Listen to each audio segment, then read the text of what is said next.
Students हम करने वाले हैं एक्सरसाइज 2.2 का क्वेश्चन नंबर 3। क्वेश्चन नंबर 1 और 2 हम कर चुके हैं। चैप्टर 4 फैक्टराइजेशन में पूरा कंप्लीटली समझा चुकी हूँ, आप लोग सीख सकते हैं। ठीक है, चलिए इसे स्टार्ट करते हैं। देखिए भाई, अब करना क्या है, इससे पहले कन्वर्ट करना है आपको लॉग फॉर्म से इस फॉर्म में, जो कि मैं लास्ट वीडियो में सिखाया था। कोई बात नहीं, मैं दोबारा सिखा सकती हूँ। देखिए भाई, जो बेस होता है ना, उसे आप 32 ऐसे ही लिख देंगे और जो इजिकल टू के सामने वैल्यू है वो बन जाएगी पावर, और जो यहाँ है ना ऑलरेडी जो बेस बना हुआ है वो यहाँ आ जाएगा एक्स। अब आप लोग सोचोगे इसमें अननोन क्या है। अननोन यकीनन यही वेरिएबल है। अगर इस क्वेश्चन को देखें तो यहाँ पर ए है, इसको करेंगे सॉल्व। एक ही तरीका है इसको सॉल्व करने का, भाई 32 का कर लीजिए आप एलसीएम, क्योंकि इस पर हाफ पावर लगी हुई जो कि स्क्वायर रूट के बराबर है। मानते हैं कि नहीं? ठीक है, आप पहले कर लें एलसीएम भी साथ साथ और हाफ पावर को भी सॉल्व कर लें।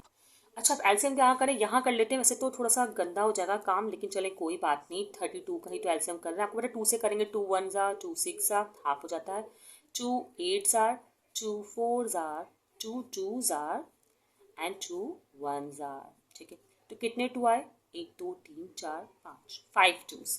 तो अगर हम स्क्वायर रूट में से लिखें, सही है, स्क्वायर रूट अगर ये है, या छोड़ें, इसमें कितने आए 2, या स्क्वायर रूट लिख देते हैं। सही है भाई, छोड़ो छोड़ो स्क्वायर रूट।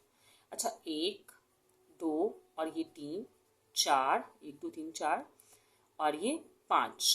अब देखें पेयर कितने बन रहे हैं, 1 2। जो पेयर बन रहे हैं उसे आप लिखते हैं बाहर, और जो पेयर नहीं बना उसको आप ऐसे लिखते हैं। ठीक है, 2 2 जार 4, square root 2 is equal to x.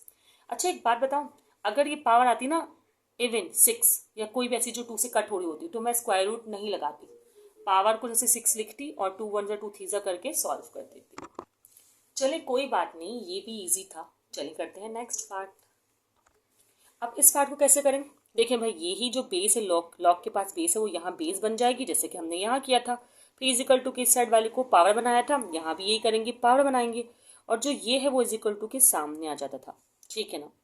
अब हम क्या करें, अब हमें तो ए चाहिए और ए के ऊपर ही हाफ पावर है। अब क्या किया जाए, जो हमारा अननोन है वो ही कैद हुआ है। तो अब क्या करें भाई, अननोन को फ्री करने के लिए एक ही तरीका है, स्क्वायरिंग ऑन बोथ साइड, क्योंकि आपको पता है कि हाफ जो है वो स्क्वायर से कैंसिल हो जाता है। ठीक है, और 3 का तो एलसीएम भी नहीं हो रहा, जो कि आप लोग एलसीएम वाला मेथड इस्तेमाल करेंगे, यही करना पड़ेगा आप लोगों को। अब मैं करती हूँ स्क्वायरिंग ऑन बोथ साइड। तो भाई ये है हाफ, मैंने किया स्क्वायर स्क्वायर, सही। अब 2 से 2 हो गया कैंसिल, ये हो गया 8 3 3 जार 9, बिल्कुल अननोन आ गया। Very simple, very tricky. कोई बात नहीं, अभी प्रैक्टिस करने के लिए हमारे पास और भी क्वेश्चंस हैं। अब स्टूडेंट्स इसको भी अरेंज करते हैं ज़रा हम थर्ड पार्ट को। देखिए भाई, ये है बेस, ये पावर और ये 25। अब ज़रा आप नोट करें कि अननोन की पोजीशन किस तरह चेंज हो रही है। पहले तो अननोन इज इक्वल टू के सामने था, आपने सिंपली एलसीएम वगैरह किया, सॉल्व कर लिया। फिर अननोन जो था ना उसके ऊपर पावर आ गई थी, अननोन बेस बन गया था। चले फिर आपने कहा चलो स्क्वायरिंग क्यूब जो भी करना पड़ा वो हम करके सॉल्व कर लेंगे। अब अननोन खुद ही पावर बन गया है, और अननोन तो हमें चाहिए, हम ऐसे थोड़ा ना करेंगे कि भाई अननोन वैल्यू को कट कर दें किसी तरीके से, भाई ऐसे तो नहीं कर सकते। जब हमें पावर्स चाहिए होती है, मतलब आपका पर्पस होता है कि पावर आपको मिले, ठीक है, तो आपको बेस सेम करना होता है। अब बेस सेम कैसे होगा वो हमें सीखना है। देखिए, सबसे पहला काम तो आप लोग ये करेंगे कि भाई ये है 5, मान रहे, और स्क्वायर रूट की वैल्यू हाफ होती है। ठीक है, और ये मल्टीप्लाई बाय वाई तो है ही। अच्छा, इसको आप एलसीएम कर लें। एलसीएम करेंगे तो आपको पता है 5 5 25 होता है, तो 5 पावर 2 आ जाएगा।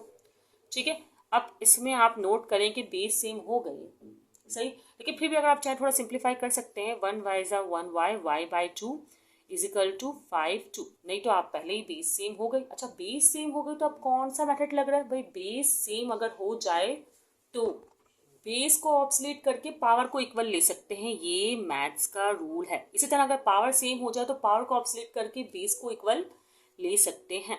ठीक है, अब यहाँ 2 डिवाइड में हमारा क्या हो जाएगा, मल्टीप्लाई में, तो 2 multiply by 2 y is equal to 4। It's done.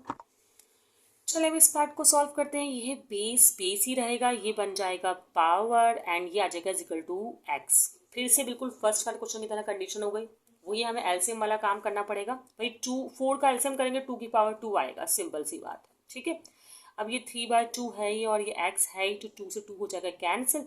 अब 2 की पावर क्यूब हमारे पास रिमेनिंग बचा, तो 2 की पावर क्यूब क्या होता है, 2 टू ज़ा 4, 4 टू ज़ा 8, तो x is equal to 8। Finally ये भी कंप्लीट। अब इसको अरेंज करते हैं, पहले tan बेस, फिर ये इक्वल टू के सामने जो है वो पावर बन जाएगा और ये हो जाएगा 100। फिर ये पावर हो चुका है, सही है, इसका मतलब बेस को सेम करना ही पड़ेगा। तो आपको पता है कि tan है और tan जो है वो 100 होता है, तो 10 की पावर 2 हम ले सकते हैं। अब बेस सेम हो गया तो आप क्या करेंगे, y is equal to 2, base same हो तो आप पावर को इक्वल ले सकते हैं ना, और बस यहाँ तो ये और सिंप्लीफाई ही नहीं हो रहा। ये है पार्ट 6। ये a बनेगा बेस, ये बनेगा पावर इज इक्वल टू 64 होगा। अब हमें क्या करना है कि अब हम क्या कर सकते हैं, आप लोग बताइए। देखिए a के ऊपर 3 है, तो ऐसे केस में हमने क्यूब रूट स्क्वायर, देखें यहाँ पर अगर आप नोट करें तो जब हमारे पास पावर हाफ थी ना तो हमने स्क्वायरिंग ऑन बोथ साइड की थी। अब 3 है तो मुझे 1/3 चाहिए, तो 1/3 आप चाहे तो लिखते हैं भाई multiply by 1/3 on both side, otherwise इसको क्यूब रूट भी बोलते हैं। तो आप क्या करेंगे, taking cube root on both side. सही है स्टूडेंट्स, तो हम लोग क्यूब रूट लगा रहे हैं, 64 का भी क्यूब रूट करना होगा। अब देखें भाई ये a जो है वो आपको पता है कि 8 हुई, 1/3 होगा, कैंसिल हो जाएगा। और 64 में आप देखें 64 जो होता है वो किसका क्यूब रूट होता है, क्योंकि सिंपल कैलकुलेटर में तो ये नहीं कर सकते हम लोग, हमें पता होना चाहिए। वही 4 को 3 टाइम मल्टीप्लाई करेंगे ना तो 64 आएगा, तो ये 4 का क्यूब होता है। तो हमारे पास आंसर आया a इज इक्वल टू 4। अच्छा, क्यूब रूट के लिए यहाँ पावर 3 लगाना मत भूलिएगा। अभी 3 क्वेश्चंस प्रैक्टिस के लिए और है। अब इस पार्ट को ज़रा सॉल्व करते हैं। वही भाई ये a, ये बेस है, ये पावर है, ये इज इक्वल टू 1 है। अब तो इसके आगे हो चुके होंगे आप लोग, है ना।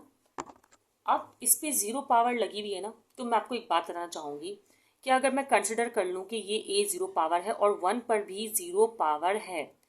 देखिए हम मैथ की ऐसी कोई चीज़, ऐसा रूल अप्लाई कर सकते हैं कि जैसे सॉल्व करो वापसी 1 आए। 0 पावर की वो अहमियत है कि हम 1000, 10,000, लाख किसी पर भी लगा दें तो वो 1 के बराबर ही होता है।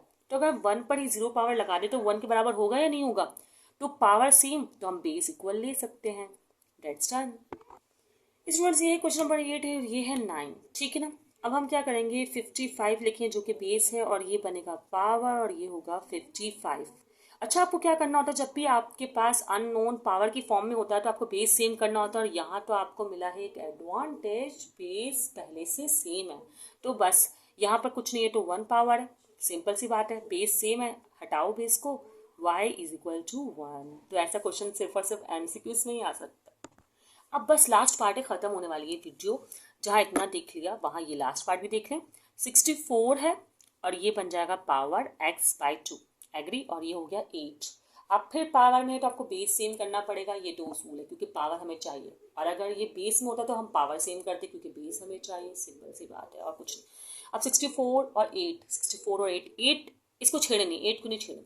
64 को कर लें 8 की पावर 2, तो क्या 8 से 64 नहीं होता, बिल्कुल होता है। अब ये मल्टीप्लाई बाय x/2 ऐसे रहने दें, ये 8 भी ऐसे ही रहने दें।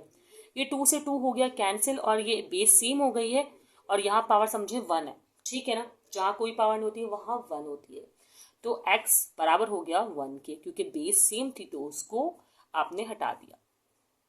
x इज इक्वल टू 1 और पावर को ले लिया इक्वल। स्टूडेंट्स यहाँ पर जो है ये क्वेश्चन मुकम्मल हो गया है, ठीक है। एक्सरसाइज 2.2 भी मुकम्मल हो चुकी है, 2.1 भी अपलोडेड है, वो भी आप लोग देख लीजिए, चैप्टर 4 भी अपलोडेड है।